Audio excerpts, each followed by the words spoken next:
Hello friends, good morning. Sajirita ব্লগের আরও একটি পর্বে অনেক অনেক আমন্ত্রণ। উত্তর 24 পরগনার একটি ছোট্ট শহরের ছোট্ট বাড়ি থেকে আমি রীতা চৌধুরী সবাইকে স্বাগত জানাচ্ছি আমার সাজিরিতা ব্লগে। তো বন্ধুরা, গতকাল অনেক বৃষ্টি হয়েছিল রাতেবেলায়, অনেক বলতে 2 হাত ভরে বৃষ্টি ভিজেছি।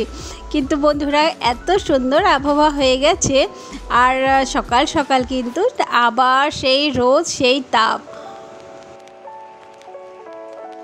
আজ মঙ্গলবার, ওয়ার্কিং ডে, তাই সকাল সকাল রান্না আরম্ভ করে দিয়েছি। আর সকালবেলা একটু সময় পেয়েছিলাম, চালটাও ভরা হয়ে গেছে। বলেছিলাম না বন্ধুরা, চাল নিয়ে এসেছি, তো 3 বস্তা চাল, এগুলো সব ভরতে বেশ অনেকটা সময় লেগে গেছে। তো চাল ভরার পরে বন্ধুরা সব থেকে আগে শর্টকাটে রান্না করেছি। খুবই সহজ পটল, তাই পটলের তরকারিও ভালো লাগে না, মাঝে সাঝে রোজই ভাজা করছি, রুটি দিয়ে পটল ভাজা কিংবা কুমড়ো ভাজা, চাকচাক আলু ভাজা, এগুলো খেতে ভালো লাগে।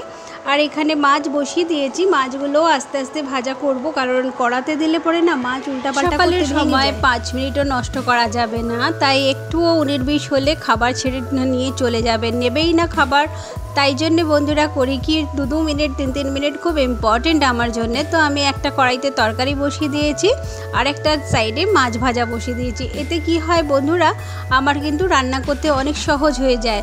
আর একটা কাজের পরে আরেকটা জিনিসের মধ্যে, যেরকম ঝোল দিয়ে বসিয়ে দিলাম, ওটা ফুটতে থাকতে থাকতে মাছটা ভাজা করে ওর মধ্যে ছেড়ে দিলাম। তো এরকম করলে আমার অনেক সহজ হয়। আর ফ্রাই প্যানে যেহেতু মাছ ভাজা করছি, তাই এক্সেস তেলটাও লাগছে না আমার। তো এরকম করে বুঝে বুঝে রান্নাগুলো করি, সকাল সকালটা অনেকটা ইজি হয়ে যায়। তো মাছের ঝোল বসিয়ে এসে আবার এখানে ভেন্ডিগুলো কেটে নিলাম। আলু দেবো না, এসব বেশ কদিন ধরেই বলছে যে মা একটু ভেন্ডি মশলা করে বানাও, মশলা ভেন্ডি বলে যেটা, সেটা বানাও, একটু টমেটো হলে ভালো হয়। তো আমি টমেটো নেই, তাই জন্য একটু দই দিয়ে দিলাম। আর যে সাধারণ মশলাগুলো হয়, আদা জিরা বাটা পেঁয়াজ, ওইগুলোই দিয়েছি। একটু জিরা ধনে আর একটু গোলমরিচ অবশ্যই দেই তরকারিতে, তো এতে একটু টেস্ট ভালো হয়। আর আমরা বরাবরই মধ্যপ্রদেশে যখন ছিলাম, তখন প্রত্যেকটি তরকারিতেই মাকে দেখতাম মা গোলমরিচ দিত, তাই আমিও দেই। আর এখানে এই চাটুর মধ্যে আবার ফ্রেশ করে ধুয়ে আবার মশলাটা কষাতে লেগে গেছি।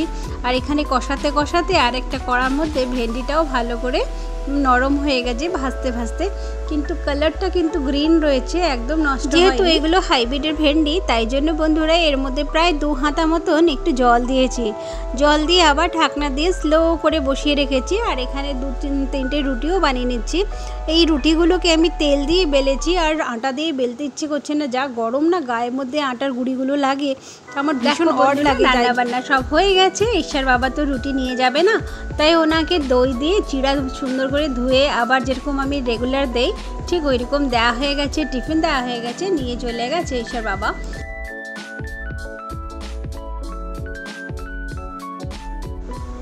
রান্নাঘর থেকে সমস্ত রান্না রেডি করে ডাইনিং সেটে রেখে দিয়েছি। চান করে এখানে খাওয়া দাওয়া হবে। আর এখানে সবজিওয়ালা যাচ্ছিলো, তার কাছ থেকে একটু সবজি নিলাম। আর এখানে বন্ধুরা কতগুলো ঝোল ধরেছে, সেই একটা একটা করে প্রত্যেকটা রুমগুলোকে ঝোল ঝাড়তে বসছি। আর এই ঝোলগুলো ঝাড়ার জন্য বন্ধুরা একটা সময় হলে পরে হয়, শনি মঙ্গলবার তো ঝাড়া হয় না।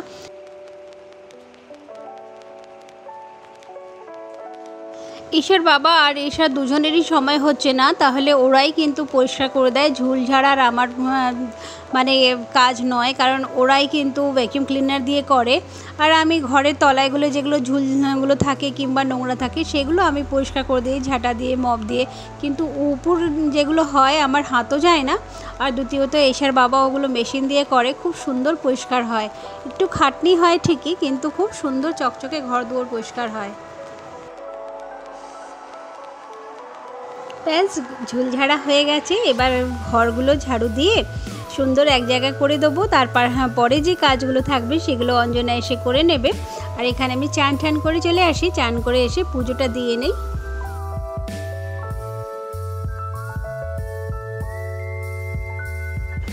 দেখো বন্ধুরা, ওরাও কিন্তু চান করে রেডি হয়ে গেছে, এবার ওদেরকেও ভাত দিয়ে দেবো খেতে। আর বাসছে এখন প্রায় 2টো। আর ওরা এই সময়টা ভাত খেলে পরে বিকেলবেলায় আর একবার টিফিন দেবো প্রায় 6টা 6:30 সময়, তারপরে ওদেরকে আর কিছু খেতে দেই না। তো এখন ওই ভাতের মধ্যে একটু জল দিয়ে দিলে, এখন গরম তো, এদের জলটাও খাওয়া হবে আর ভাতটাও খাওয়া হবে। তো বন্ধুরা তোমরাও ঠিক সময় করে খাবারটা খেয়ে নিও টাইমের মধ্যে। আর আমরা আজকে খাওয়া দাওয়া করতে বসে পড়েছি, প্রায় এখন 2:15 বাজছে। সবাই ভালো থেকো, সুস্থ থেকো, আজ আসি, টাটা।